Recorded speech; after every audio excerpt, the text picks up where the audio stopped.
सुखो बुद्धानं उपादो बुद्धं नमामि। सुखासधम्मदेशना धम्मं नमामि। सुखासङ्गस्य सामगी समगानं तपो सुखो संगं नमामि। नमो तस्स भगवतो अरहतो सम्मा सम्बुद्धस्स। नमो तस्स भगवतो अरहतो सम्मा सम्बुद्धस्स। नमो तस्स भगवतो अरहतो सम्मा सम्बुद्धस्स। नमो बुद्धाय। जय भीम। आज हम भगवान बुद्ध और उनका धम्म इस ग्रंथ का खंड 4 दूसरा भाग किस प्रकार शाब्दिक समानता तात्विक भेद को छिपाए रखती है। एक पुनर्जन्म, प्रास्ताविक पुनर्जन्म किस चीज का और पुनर्जन्म किस व्यक्ति का, इस बारे में जान लेंगे। किस प्रकार शाब्दिक समानता तात्विक भेद को छिपाया रखती है। पुनर्जन्म, प्रास्ताविक। यह प्रश्न प्राय पूछा जाता है कि मरने के बाद क्या होता है। बुद्ध के समकालीन आचार्यों के दो भिन्न तरह के मत थे। एक वर्ग आत्मवादी या शाश्वतवादी कहलाता था, दूसरा कहलाता था उच्छेदवादी। जो शाश्वतवादी था उसका कहना था कि आत्मा का मरण होता ही नहीं, इसलिए जीवन शाश्वत है। पुनर्जन्म द्वारा नवीकरण होता रहता है। उच्छेदवादियों का मत इस एक शब्द उच्छेदवाद से ही स्पष्ट हो जाता था। उच्छेदवाद का मतलब है हर वस्तु का संपूर्ण विनाश, मृत्यु के बाद कुछ भी शेष नहीं। भगवान बुद्ध शाश्वतवादी नहीं थे, क्योंकि इसका मतलब था कि एक पृथक नित्य आत्मा में विश्वास करना, जिसके वे विरोधी थे। तो क्या तथागत उच्छेदवादी थे? जब वे आत्मा का अस्तित्व स्वीकार नहीं करते थे तो स्वाभाविक तौर पर उन्हें उच्छेदवादी मानने की प्रवृत्तियां हो सकती है। लेकिन अलगतुप्पम सुतंत्र में भगवान बुद्ध ने शिकायत की है कि वे उच्छेदवादी नहीं है, किंतु उन्हें उच्छेदवादी समझा जाता है। उन्होंने कहा है, यद्यपि मैं इस मत का स्थापित करता हूँ और इसी की देशना करता हूँ, तो भी कुछ श्रमण ब्राह्मण भूल से गलती से मुझ पर झूठा इल्जाम लगाते हैं, जो कि वास्तविकता के विरुद्ध है, कि मैं उच्छेदवाद की देशना करता हूँ, कि मैं आदमियों के टुकड़े टुकड़े हो जाने की, नाश की, संपूर्ण विनाश की देशना करता हूँ। यह ऐसा मत है कि मेरा मत नहीं है। जिस मत का मैं समर्थन नहीं करता, जो कि भूल से, गलती से और झूठी तौर पर ऐसे भले लोगों द्वारा मेरे सिर मढ़ा जाता है, जो मुझे उच्छेदवादी बनाना चाहते हैं। यदि यह कथन यथार्थ है और ऐसे लोगों द्वारा जो बौद्ध धर्म का ब्राह्मणी रंग में रंग देना चाहते थे प्रक्षिप्त नहीं है, तो इस कथन से मन में एक गंभीर दुविधा पैदा हो जाती है। यह कैसे हो सकता है कि भगवान बुद्ध आत्मा को भी नहीं माने और तब भी कहे कि मैं उच्छेदवादी नहीं हूँ। इससे प्रश्न पैदा होता है कि क्या भगवान बुद्ध पुनर्जन्म को मानते थे? पुनर्जन्म किस चीज का? क्या भगवान बुद्ध पुनर्जन्म मानते थे? उत्तर हाँ, मैं है। यह अच्छा है कि इस प्रश्न को तो दो हिस्सों में बांट लिया जाए। एक, किस चीज का जन्म और किस व्यक्ति का जन्म। यह अच्छा है कि दोनों प्रश्नों का एक एक करके लिया जाए। पहले प्रश्न को ही ले, जन्म किस चीज का। प्राय हमेशा इस प्रश्न का उपेक्षा की जाती है। वह दोनों प्रश्नों को एक बना देने का ही परिणाम है कि पुनर्जन्म की बात को लेकर इतनी गड़बड़ी है। भगवान बुद्ध के अनुसार भौतिक पदार्थ है, 4 महाभूत है जिनसे शरीर बना है, पृथ्वी, जल, अग्नि और वायु। प्रश्न है कि जब शरीर का मरण होता है तो इन चारों महाभूतों का क्या होता है? क्या वे भी शरीर के साथ मर जाते हैं? कुछ लोगों का कहना है कि वे भी मर जाते हैं। भगवान बुद्ध ने कहा कि नहीं, आकाश में जो समान भौतिक पदार्थ सामयिक रूप से विद्यमान है वे उनमें मिल जाते हैं। इस विद्यमान तैरती हुई राशि में से जब इन चारों महाभूतों को पुनर्मिलन होता है तो पुनर्जन्म होता है। भगवान बुद्ध का पुनर्जन्म से यही अभिप्राय था। इन भौतिक पदार्थों के लिए यह आवश्यक नहीं है कि उसी शरीर के हो जिसका मरण हो चुका है। वे नाना मृत शरीर के भौतिक अंश हो सकते हैं। यही बात ध्यान दे कि शरीर का मरण होता है लेकिन भौतिक पदार्थ बने रहते हैं। भगवान बुद्ध इसी प्रकार के पुनर्जन्म को मानते थे। सारीपुत ने महाकोटित के साथ जो बातचीत की उसमें इस विषय पर बहुत प्रकाश पड़ा है। लिखा है कि एक समय जब भगवान बुद्ध श्रावस्ती में अनाथ पिंडक के जेतवनाराम में गए थे तो महाकोटि ध्यान कर चुकने पर सारीपुत के पास गए और उनसे कुछ ऐसे प्रश्नों को स्पष्ट कर देने की प्रार्थना की जो उन्हें हैरान कर रहे थे। उन प्रश्नों में एक यह था, प्रथम ध्यान की प्राप्ति होने पर कितने संयोजनों का प्रहान होता है और प्रथम ध्यान में कौन कौन से अंग शेष रहते। सारीपुत का उत्तर था, दोनों के 5-5, कामछंद, व्यापाद, त्रिनिमित, आलस्य, उद्देश्य, कर्तृय तथा विचिकित्सा का प्रहरण हो जाता है। तर्क, विचार, प्रीति, सुख तथा एकाग्रता शेष रहती है। महाकोटित चक्षु, स्रोत, घान, जीवा और स्पर्श, इन 5 इंद्रियों को ले। प्रत्येक का विषय पृथक है, क्षेत्र पृथक है, प्रत्येक एक दूसरे इंद्रिय से पृथक पृथक है और स्पष्ट रूप से पृथक है। इनका अंतिम आधार क्या है? कौन है जो 5 इंद्रियों के विषयों और क्षेत्रों का उपयोग करता है? सारीपुत, मन। महाकोटित, ये 5 इंद्रिय किस पर निर्भर करती है? सारीपुत, चेतना जीवित इंद्रिय पर। महाकोटित ने कहा, चेतना किस पर निर्भर करती है? सारीपुत ने कहा, उष्णता पर। महाकोटित ने पूछा, उष्णता किस पर निर्भर करती है? सारीपुत ने कहा, चेतना पर। महाकोटित ने पूछा, आप कहते हैं कि चेतना उष्णता पर निर्भर करती है और उष्णता चेतना पर निर्भर करती है, तो बताइए कि इसका ठीक ठीक क्या अर्थ समझा जाए? सारीपुत ने बता, एक उदाहरण द्वारा समझाता हूँ।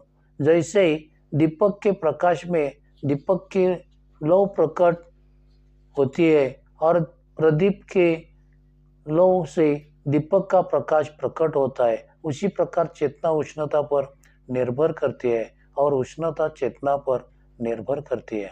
महाकोटित ने पूछा, ऐसे कितनी चीजें हैं जिनसे मुक्त होने पर ही शरीर मरा हुआ समझा जाकर सूखे काठ की तरह फेंक दिया जाता है?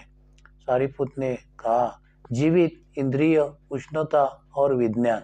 महाकोटित ने पूछा, मृत देह से और उस ध्यानी भिक्खु में जिसने संज्ञा और वेदना का विरोध कर रखा है, क्या अंतर है? सारीपुत ने कहा, मृत देह में न केवल शरीर, वाणी और मन की क्रिया शांत हो जाती है, बल्कि चेतना, जीवित इंद्रिय भी नहीं रहती, उष्णता भी नहीं रहती तथा इंद्रिय का भी मूलोच्छेद हो जाता है। जबकि ध्यानी भिक्षु की चेतना बनी रहती है, उष्णता बनी रहती है तथा इंद्रियों भी बनी रहती है। हाँ, श्वास प्रवास बंद हो जाता है। इंद्रिय की तर्क वितर्क विचार संज्ञा एवं क्रियाएं शांत हो जाती है। संभवतः यह मृत्यु या उच्छेद की सर्वाधिक श्रेष्ठ तथा सर्वाधिक संपूर्ण व्याख्या है। यह संवाद में केवल बड़ी एक कड़ी की कमी है। महकुटित को चाहिए था कि वह सारीपुत से यह भी पूछते कि उष्णता से क्या मतलब है। सारीपुत ने क्या उत्तर दिया होता उसकी कल्पना आसान नहीं है, लेकिन इसमें भी कोई संदेह नहीं कि उष्णता का मतलब है शक्ति। इस तरह से यदि उत्तर को थोड़ा अधिक स्पष्ट कर दिया जाए तो इस प्रश्न का कि मरने पर क्या होता है, यही उत्तर हो सकता है कि शरीर शक्ति उत्पन्न करना बंद कर देता है। लेकिन यह तो केवल उत्तर का एक हिस्सा ही है, क्योंकि मृत्यु का मतलब है भी कि शरीर में जो भी शक्ति निकल कर गई है वह उस सारे शक्ति समूह के साथ मिलकर एक हो गई जो विश्व में संचार कर रहा है। इसलिए मृत्यु के दो अर्थ है। एक और तो इसका अर्थ है कि नई शक्ति की उत्पत्ति रुक जाना। दूसरी और उनका अर्थ है कि विश्व में जो शक्ति पुंज संचरण कर रहा है उसमें कुछ वृद्धि हो जाना। संभवतः मृत्यु के इन दोनों पहलुओं के कारण भगवान बुद्ध ने कहा कि वे उच्छेदवादी नहीं थे। जहाँ तक आत्मा की बात है वे उच्छेदवादी थे, किंतु जहाँ नाम रूप की बात है तो वे उच्छेदवादी नहीं थे। इस व्याख्या को स्वीकार कर लेने पर यह समझना कठिन नहीं है कि भगवान बुद्ध ने ऐसा क्यों कहा कि उच्छेदवादी नहीं है। वे नाम रूप की पुनरुत्पत्ति में विश्वास रखते थे, आत्मा के पुनर्जन्म में नहीं। इस प्रकार व्याख्या होने पर भगवान बुद्ध का मत वर्तमान विज्ञान के सर्वथा अनुकूल है। केवल इसी अर्थ में कहा जाता है कि भगवान बुद्ध पुनर्जन्म में विश्वास रखते थे। शक्ति कभी शून्य में परिणित नहीं होती, विज्ञान का यह पक्का सिद्धांत है। यदि मृत्यु का यह अर्थ किया जाए कि मृत्यु के अनंतर कुछ नहीं रहता तो यह बात विज्ञान के विरुद्ध होगी, क्योंकि इसका मतलब है यह होगा कि सामायिक रूप से शक्ति में सातत्य नहीं है। यही एक ऐसा तरीका है जिससे पुनर्जन्म संबंधी दुविधा का अंत हो सकता है। पुनर्जन्म किस व्यक्ति का? सबसे कठिन प्रश्न है, पुनर्जन्म किस व्यक्ति का? क्या वही मरा हुआ आदमी एक नया जन्म ग्रहण करता है? क्या भगवान बुद्ध इस सिद्धांत को मानते थे? उत्तर है इसकी कम से कम संभावना है। यदि मृत आदमी के देह के सभी भौतिक अंश पुनः नए सिर से मिलकर एक नए शरीर को निर्माण कर सके, तभी यह मानना संभव है कि उसी आदमी का पुनर्जन्म हुआ। यदि भिन्न भिन्न मृत शरीर के अंश के मेल से एक नया शरीर बना तो यह पुनर्जन्म तो हुआ, लेकिन यह उसी आदमी का पुनर्जन्म नहीं हुआ। भिक्खुनी खेमा ने राजा प्रश्नजित को यह बात अच्छी तरह समझा थी। एक बार तथागत श्रावस्ती के पास अनाथ पिंडत के जेतवनाराम में विहार में ठहरे हुए थे। अब उस समय कौशल जनपद में चारिका कर चुकने के अनंतर भिक्खुनी खेमा श्रावस्ती और साकेत के बीच तोरणवत्तु नामक स्थल पर ठहरी हुई थी। उस समय कौशल नरेश प्रसन्नजित साकेत से श्रावस्ती आ रहा था। साकेत और श्रावस्ती के रास्ते में वह एक रात के लिए तोरणवत्तु में रुका। कौशल नरेश राजा प्रसन्नजित ने एक आदमी को बुलाकर, अरे भले आदमी, किसी श्रमण ब्राह्मण का पता लगा जिसकी हम आज दिन संगीति कर सके। महाराज, बहुत अच्छा, उस आदमी ने कहा। वह सारी तोरणवत्तु में घुमा किंतु उसे एक श्रमण ब्राह्मण ऐसा नहीं मिला जिसकी महाराज संगति कर सके। तब उस आदमी ने भिक्षुनी खेमा को देखा जो तोरणवत्तु में ठहरी हुई थी। उसे देखकर वह कौशल नरेश प्रसन्नजीत के पास वापस गया और बोला, महाराज, तोरणवत्तु में कोई ऐसा श्रमण ब्राह्मण नहीं है जिसकी आप संगति कर सके, लेकिन महाराज, भिक्षुनी खेमा नाम की तथागत की एक शिष्या है। उसकी ख्याति सुनी है कि वह अरंत है, योग्य है, कुशल है, बुद्धिमान है, बातचीत में पटु है और प्रत्युत्पन्न मति है। महाराज, आज के दिन आप उसकी संगति करें। तब कौशल नरेश राजा प्रसन्नजीत ने भिक्षुनी खेमा के पास गया, पास जाकर अभिवादन किया और एक ओर बैठ गया। बैठकर उसने भिक्षुनी खेमा से कहा, आपका इस विषय में क्या कहना है? क्या तथागत मरणांतर रहते हैं? महाराज, यह बात भी तथागत द्वारा अव्याकृत ही है। तो यह कैसी बात है कि जब मैं पूछता हूँ कि क्या तथागत मरणांतर रहते हैं, तो आपका उत्तर था कि यह बात भी तथागत ने अव्याकृत रखी है। और जब मैं दूसरा प्रश्न पूछता हूँ, तब आपका यही उत्तर था कि यह बात भी तथागत ने अव्याकृत रखी है। कृपया यह बताएं कि क्या हेतु है, क्या कारण है कि तथागत ने यह बात अव्याकृत रखी है? महाराज, अब मैं आपसे एक प्रश्न पूछती हूँ, जैसा आपको लगे वैसा उत्तर देना। अब क्या कहते हैं कि क्या आपके पास कोई गणक, कोई हिसाब लगाकर बता सकने वाला है, जो हिसाब लगाकर बता सके कि गंगा में इतने 100, इतने 1000 या इतने लाख बालू के कण है? नहीं। तो कोई ऐसा गणक है जो ऐसा हिसाब लगाकर बता सकने वाला है, जो यह बता सके कि समुद्र में कितना जल है, इतने 100 गैलन है, इतने 1000 गैलन है या इतने लाख गैलन है? नहीं। तो यह कैसे है? समुद्र असीम है, बहुत गहरा है, उसके तल तक नहीं पहुंचा जा सकता। इसी प्रकार महाराज, यदि कोई तथागत के रूप से तथागत मापना चाहे तो तथागत का वह रूप परित्यक्त है, वह जड़मूल से कट चुका है, वह कटे ताड़ वृक्ष की तरह हो गया है, वह अभाव प्राप्त हो गया है और अब उसकी पुनर्वृत्ति की संभावना नहीं रही है। महाराज, तथागत के रूप से तथागत की तह तक नहीं पहुंचा जा सकता। तथागत गंभीर है, तथागत असीम है और तथागत की तह तक नहीं पहुंचा जा सकता, ठीक वैसे ही जैसे समुद्र की। इसीलिए यह भी नहीं कहा जा सकता कि तथागत मरणांतर रहते हैं। यह भी नहीं कहा जा सकता कि तथागत मरणांतर नहीं रहते। यह भी नहीं कहा जा सकता कि तथागत रहते भी है और नहीं भी रहते। और यह भी नहीं कहा जा सकता है कि तथागत नहीं रहते और नहीं भी रहते। इसी प्रकार महाराज, यदि कोई तथागत की वेदना से तथागत को मापना चाहे तो तथागत की वह वेदना परित्यक्त है, वह जड़मूल से कट चुके हैं, वह कटे ताड़ वृक्ष की तरह हो गए हैं, संभावना नहीं रही है। महाराज, तथागत की वेदना से तथागत की तह तक नहीं, जैसे समुद्र की। इसलिए यह भी नहीं कहा जा सकता कि तथागत मरणांतर रहते, नहीं भी रहते।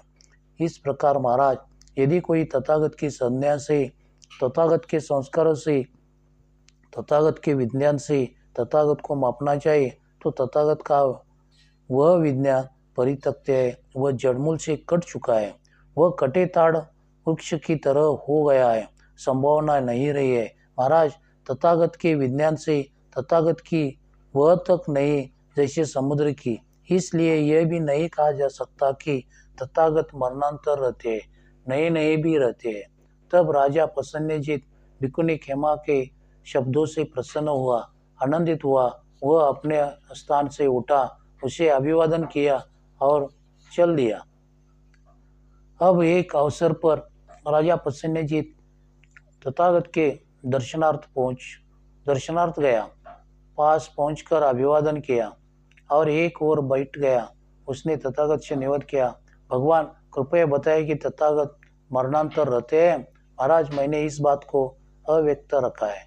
भगवान, तो क्या तथागत मरणांतर नहीं रहते? महाराज, यह भी मैंने अव्यक्त रखा है।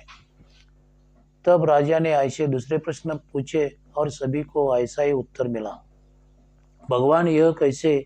जब मैं पूछता हूँ कि क्या तथागत मरणांतर रहते, तो आपका उत्तर होता है कि यह बात तथागत द्वारा अव्याकृत है, और जब मैं पूछता हूँ कि तथागत मरणांतर नहीं रहते, तो आपका उत्तर है कि यह बात तथागत द्वारा अव्याकृत है। भगवान कृपया यह बताए कि क्या हेतु है, कि क्या कारण है कि यह बात भी तथागत ने अव्याकृत रखी है। तो महाराज, ये आपसे प्रश्न पूछता हूँ, जैसा आपको ठीक लगे वैसा उत्तर देना। क्या आपके पास कोई गणिका है? सारा प्रवत, अद्भुत है गौतम, अद्भुत है सुगत। यह कितने बड़े आश्चर्य की बात है कि शास्ता और श्राविका के उत्तर में न अर्थ के दृष्टि से और न व्यंजन की दृष्टि से कहीं कुछ भी अंतर नहीं, एकदम समान उत्तर है, एकदम मेल खाता हुआ उत्तर है।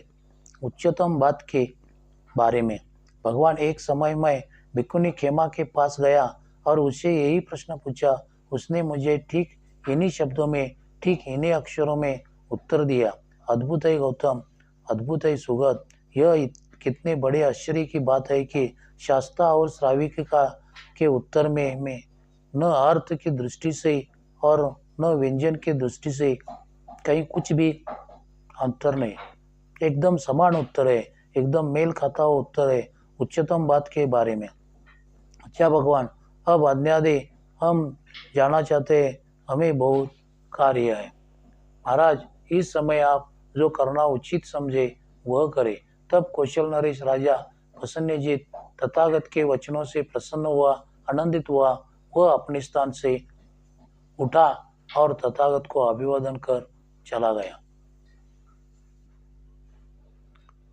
सब पाप सकरणं कुशल सौपसंपदा सचित परियोदपनं एतं बुद्धानं शासनं धम्मं चरे सुचरितं नतं दुचरितं चरे धम्मचारी सुखं सेति अस्मिन् लोके परिमिच न तावता धम्मधरो यावता बहुभासति योच्यपम्पि श्रुत्वा न धम्मं कायेन पश्यति सवे धम्मधरो होति यो धम्मं न पमज्जति। नति मे शरणं अयं बुद्धो मे शरणं वरम् एतेन सच्च वचेन होतु मे जय मंगलम्। नति मे शरणं अयं धम्मो मे शरणं वरम् एतेन सच्च वचेन होतु मे जय मंगलम्। नति मे शरणं अयं संगो मे शरणं वरम् एतेन सच्च वचेन होतु मे जय मंगलम्।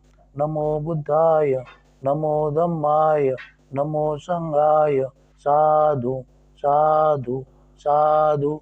नमो बुद्धाय, जय Bhim. Discovery of Buddha in India आवडल्यास लाईक, शेअर अँड सबस्क्राईब करा.